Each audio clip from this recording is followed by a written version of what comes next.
Hello students, learn BST channel में आप सबका स्वागत और अभिनंदन। पिछली वीडियो में हमने पार्ट 2 कंप्लीट कर लिया है। पार्ट 2 के 7 वीडियोस अपन ने आपको सेंड की है।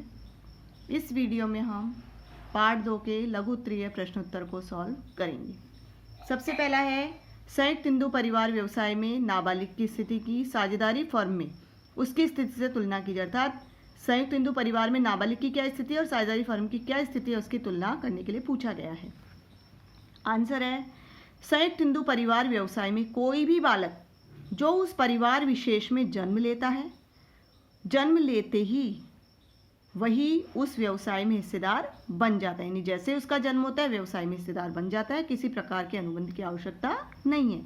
जबकि साझेदारी व्यवसाय में यदि सभी साझेदार सहमत होते हैं तो ही एक नाबालिग को साझेदार बनाया जा सकता है, क्योंकि साझेदारी कानूनी अनुबंध पर आधारित होती है और एक नाबालिग किसी के साथ अनुबंध नहीं कर सकता।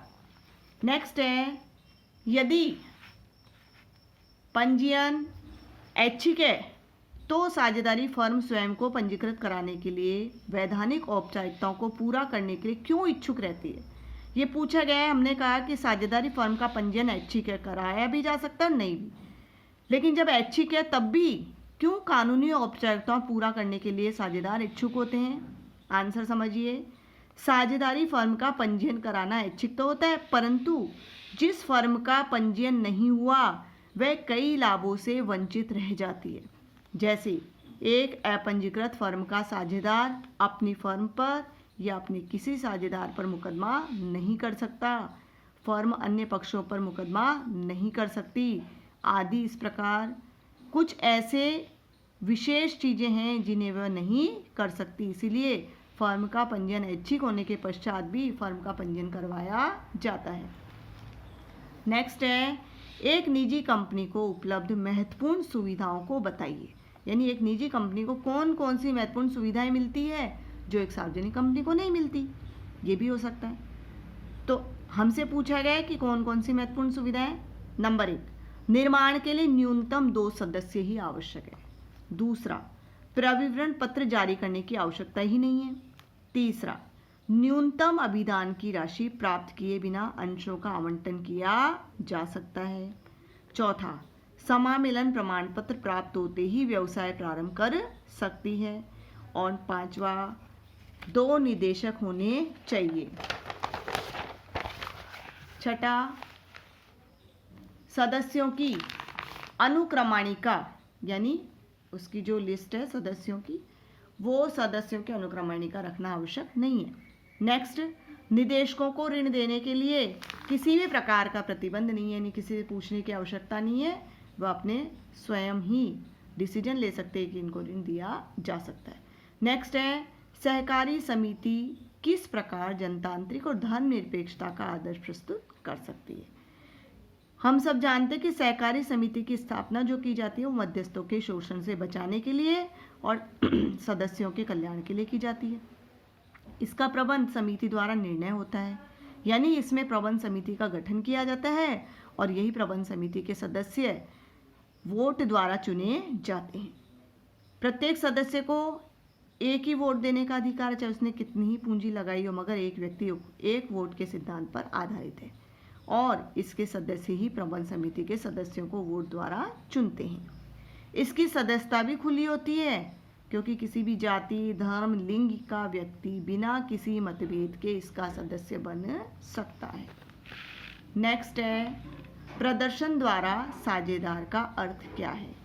जब कोई भी व्यक्ति आम जनता में इस प्रकार का प्रचार करे कि वह भी साझेदारी फर्म का साझेदार है, लेकिन वास्तव में होता नहीं है, ना तो फर्म में पूंजी लगाता है ना ही लाभानी का हिस्सेदार होता है, लेकिन ऐसा साझेदार फर्म के ऋणों के भुगतान के लिए उत्तरदायी होता है, क्योंकि अन्य पक्षों की दृष्टि से वह साझेदार भी होता है। यदि वह इस उत्तरदायित्व अर्थात ऋणों के चुकाने के उत्तरदायित्व से मुक्त होना चाहता है तो उसे तुरंत अपनी स्थिति स्पष्ट करके बताना होगा कि वह साझेदार नहीं है। क्वेश्चन नंबर 6,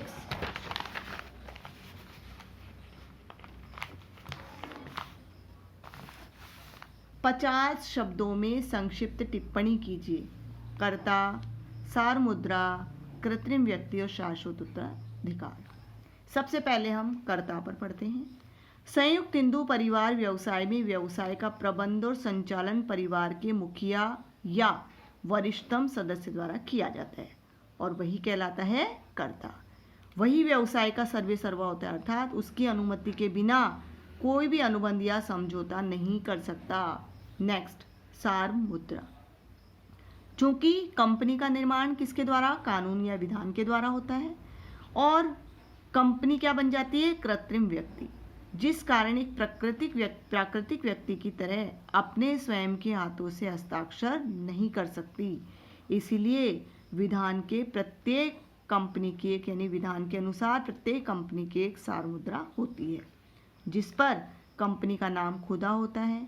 वह कंपनी के हस्ताक्षर का कार्य करता है, यानी वो जो सील है, सार मुद्रा है, वो कंपनी के हस्ताक्षर का कार्य करती है। कंपनी द्वारा जारी कोई भी पत्र हो, कोई भी प्रलेख हो, वो तभी मान्य होगा जब उस पर कंपनी की सार मुद्रा अंकित हो। नेक्स्ट है कृत्रिम व्यक्ति। कंपनी का जन्म कंपनी अधिनियम के औपचारिकताओं को पूरा करने के बाद होता है, अर्थात कानून के द्वारा होता है। वह प्राकृतिक व्यक्ति के समान खा नहीं सकती, उसे छुआ नहीं जा सकता, सांस नहीं ले सकती, लेकिन प्राकृतिक व्यक्ति की भांति अनुबंध कर सकती है, संपत्ति खरीद सकती है, बेच सकती है, मुकदमा दायर कर सकती है। इसीलिए वो क्या कहलाती है, कृत्रिम व्यक्ति। नेक्स्ट है शाश्वत उत्तराधिकार। कंपनी का निर्माण और समापन कानूनी द्वारा होता है और कंपनी का अपने सदस्यों से अलग पृथक वैधानिक अस्तित्व होता है। इसीलिए कंपनी पर सदस्यों के आने जाने, सदस्यों के मृत्यु होने, पागल होने या दिवालिया होने पर कोई प्रभाव नहीं पड़ता, अर्थात कंपनी लगातार चलती रहती है। कंपनी तब तक समाप्त नहीं हो सकती जब तक कि वैधानिक औपचारिकताओं को पूरा नहीं कर लिया जाता। इस प्रकार समस्त लघुत्तरीय जो प्रश्न है वो मैंने आपको हल करवा दिए हैं। अगली वीडियो में मैं आपको दीर्घोत्तरीय प्रश्नोत्तर भी सॉल्व करवा दूंगी। तब तक आप इस वीडियो को ध्यान से देखिए, सुनिए और इन क्वेश्चंस को अपनी कॉपी में हल भी कीजिए। और यदि अब तक आपने मेरा चैनल सब्सक्राइब नहीं किया है, सब्सक्राइब कीजिए और अपने फ्रेंड्स को शेयर भी कीजिए। Okay, thanks students.